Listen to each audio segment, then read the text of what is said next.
नमस्कार traders. Index view आपण 19 सप्टेंबरसाठी बघणार आहे.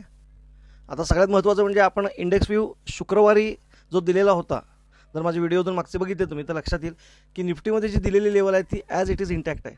25,490 अप्पर साईड मी त्यात दिलेली होती, ती लेवल आजही इंटॅक्ट आहे, त्याला अजून क्रॉस केलेलं नाही. तिथूनच रिव्हर्सल घेतलं आणि 25,290च्या वर जोपर्यंत मार्केट आहे तोपर्यंत मी बुलिश असेल असंही सांगितलं होतं. आज एक्झॅक्ट 25,290 पासूनच मार्केट पुन्हा वर गेलेलं आहे. त्यामुळे जर तुम्ही मागचे व्हिडिओ माझे बघितले तर तुमच्या लक्षात येईल की आपण ही लेवल ऑलरेडी दिलेली होती, 25,490 ते 25,290. आता आज रात्री फेडची मीटिंग आहे, त्याचे आउटकम काय काय येतात त्याच्यावर उद्या किती गॅपअप होईल किती गॅपडाऊन होईल हे काही सांगता येत नाही आहे.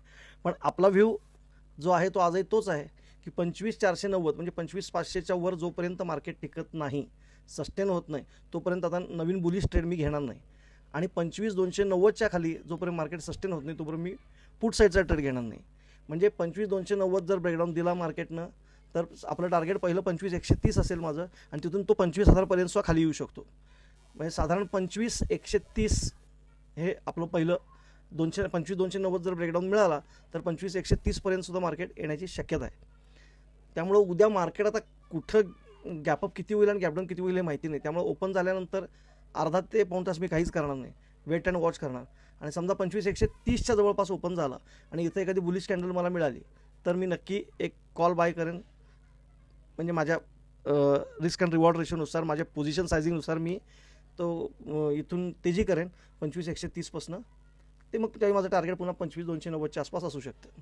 आणि समजा 25,500च्या वर ओपन झाला आणि तिथं टिकला तर मग माझी टार्गेट 25,800पर्यंत सुद्धा असू शकतात.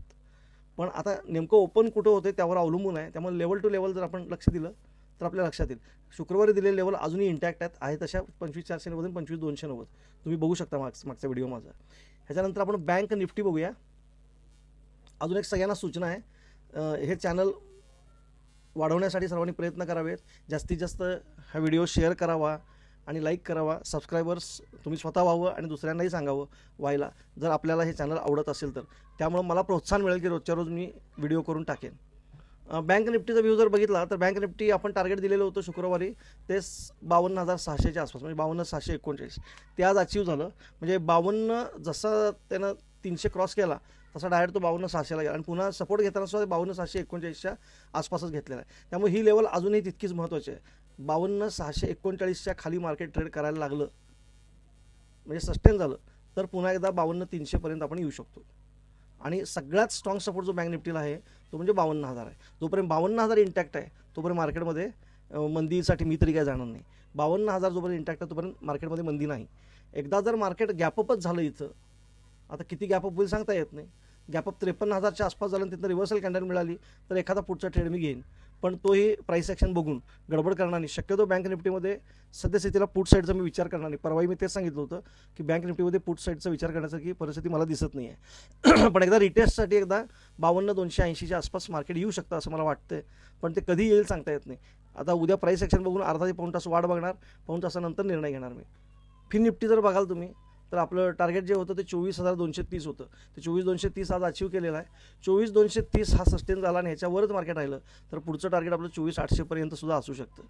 त्यामुळं आता 24,230 जोपर्यंत इंटॅक्ट आहे तोपर्यंत तेजीमध्ये राहणार. 24,230 जर तोडला तर पुन्हा मार्केट खाली इथं 24,000पर्यंत येऊ शकतं. कमीत कमी 24,050 तरी नक्की येईल असं मला वाटतंय. पण मार्केट कुठं ओपन होते त्यानुसार. पण सद्यस्थितीला मला निफ्टी हा चांगला ट्रेडेबल इंडेक्स वाटतोय, कारण बँक निफ्टी आणि फिन निफ्टीनं चांगली मुवमेंट दिलेली आहे. पण निफ्टीनं साधारण गेल्या 4 दिवसामध्ये अजिबात मुवमेंट दिलेली नाही. तो 25,490 ते 25,290 या 200 पॉईंटमध्येच मुवमेंट करतोय आणि तो मुवमेंट करत असल्यामुळं रेंज बाउंड झालेला आहे. आणि ही रेंज बाउंड मुवमेंट कुणीकडे तर एकीकडं जोरात जाऊ शकते. वर गेला तर चांगला वर जाऊ शकतो, खाली आला तर चांगला खाली येऊ शकतो. मोठी निफ्टीमध्ये मिळण्याची शक्यता आहे. त्यामुळे ट्रेडेबल इंडेक्स जो मला वाटतो तो निफ्टीच असेल. मी उद्या जास्तीत जास्त माझं लक्ष निफ्टीकडे असेल. अजून एक सूचना, मी सेबी रजिस्टर्ड ॲनालिस्ट नाही. मी हा व्हिडिओ फक्त एज्युकेशनल पर्पजसाठी बनवलेला आहे.